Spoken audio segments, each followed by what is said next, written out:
President of the Nigerian Red Cross Society. Well, if you're combining the issues of insecurity with the manifestations of disease and other disasters, the challenges are just not unidirectional. The insecurity poses a challenge of accessibility. It makes movement very difficult. But fortunately, we have an emblem, which is the Red Cross, that by the grace of God, the people acknowledge and identify and respect because of our neutrality, because of the fact that when we go, we are not taking sides in any way. We respect humanity, we regard everybody as the same, and we treat everybody equally. There is no discrimination in our activities. But in dealing with the results of the insecurity, results of other challenges, we know that one of the things that would help us move is both technical support and financial support. So those are the things that will help us surmount our challenges. Ordinarily and basically, the Nigerian Red Cross is present everywhere in Nigeria. We have our volunteers in all the local governments, in fact, in almost all the communities in Nigeria. We have our members across the place. So when there is an issue, we know how to reach our people at the point of whatever the crisis or the exigency is, and we give them necessary education, they give us necessary feedback, and whatever we can afford is provided for the work to be done. So our presence everywhere is a very strong arm, very strong tool to our service. That is what I can say regarding your question.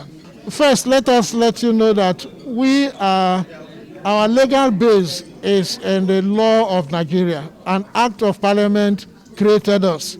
So we have an auxiliary role with government. We relate with government, so we are like a government child, if you don't mind.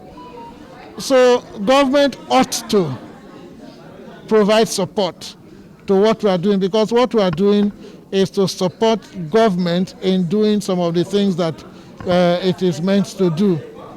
So yes, government will deserve some support, financial support from government.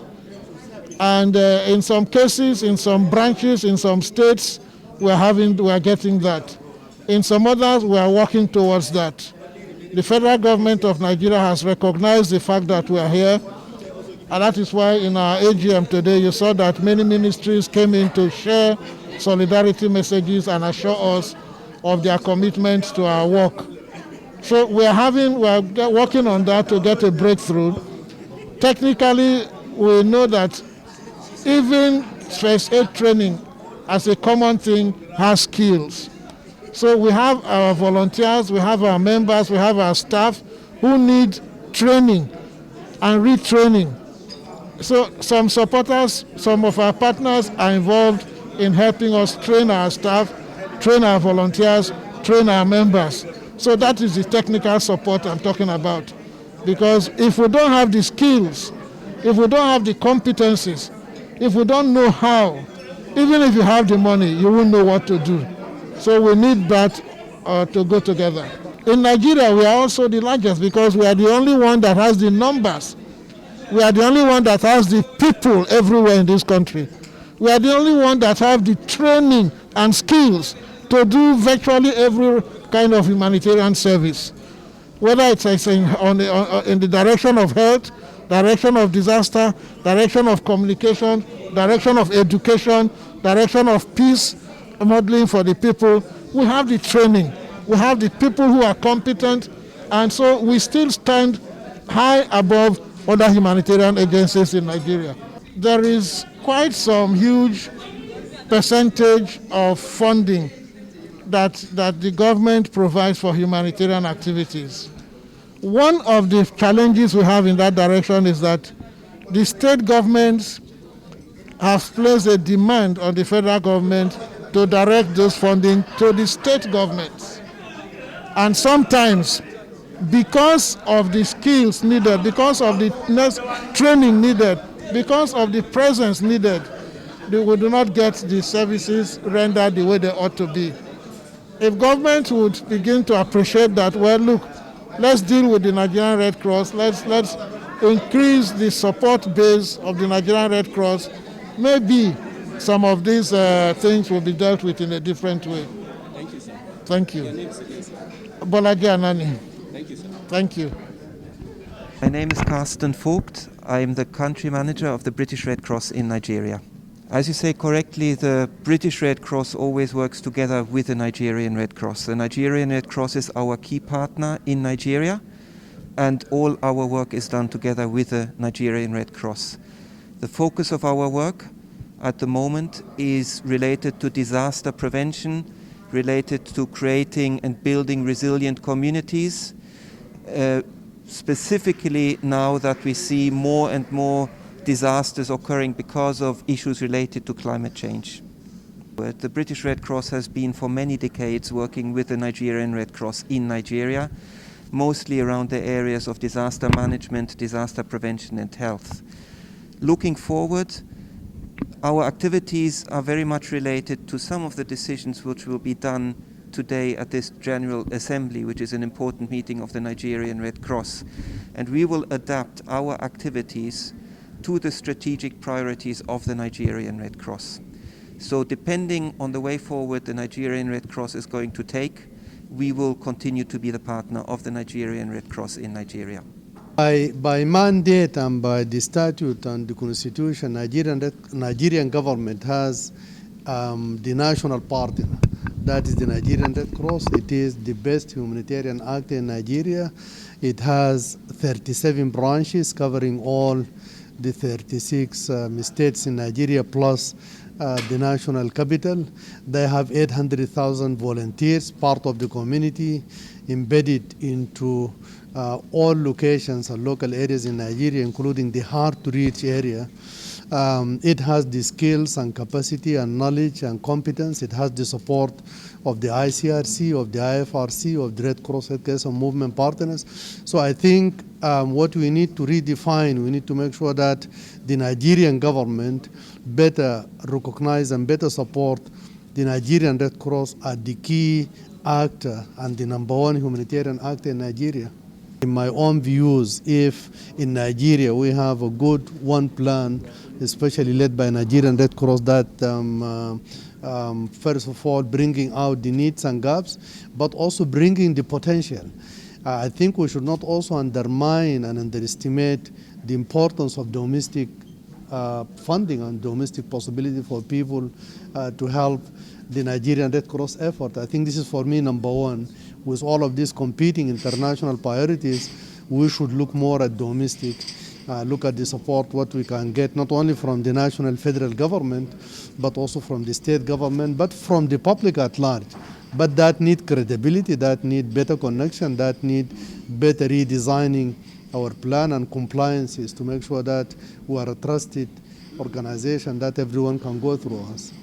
One major challenge that we face actually is the lack of respect to international humanitarian law or law for combatants. Many aid workers have been highly demoralized today because the crisis is also affecting them. They are not left behind. Many have been taken captives, many are also killed for doing their humanitarian aid work. So this is a big challenge for us. And we continue to disseminate the international humanitarian law because they say even war has boundaries. So it makes no sense for one who is all out to support people humanitarianly, irrespective of their agitations, are now becoming the vulnerable people. So it's a very big challenge for us. Resources are also not very much available. I mean, the demands for humanitarian services today in Nigeria is a daily situation, and it is also across Nigeria. Previously, we had 2014 the major challenge based in Northeast, but the conditions, the situation for humanitarian crisis has now engulfed the entire country, from Southeast, the captivity from the the IPOPs, from the you go to Southwest. I mean, issues are just rising all over. I mean, this is really a confounding situation. It is making the little resources we have from well-to-do Nigerian students, from international community, being highly depleted, that it's not able really to meet the demands of those people who are made vulnerable. So resources is one of the big gaps we have. As you know, the situation in Nigeria is a very volatile environment, and there are different kind of let's say violence and different kind of conflict around the country, which this is magnifying the humanitarian needs across Nigeria. Being the International Committee of the Red Cross together with the Nigerian Red Cross, we are not able to meet all the needs on the ground, because no matter how much we are doing in parallel, the humanitarian needs are increasing. What's very important, I think, in our work is the coordination and collaboration at the ground level. So we ensure there is a complementarity in the work in order to reach the biggest number of people in need and be able to alleviate the suffering.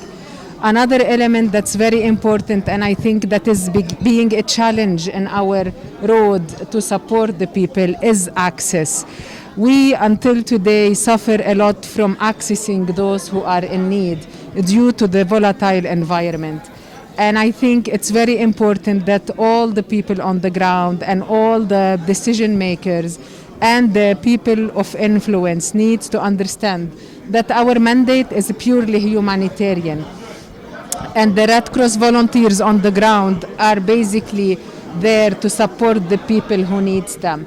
Therefore, we need access and we need security in order to reach the places where we want to reach.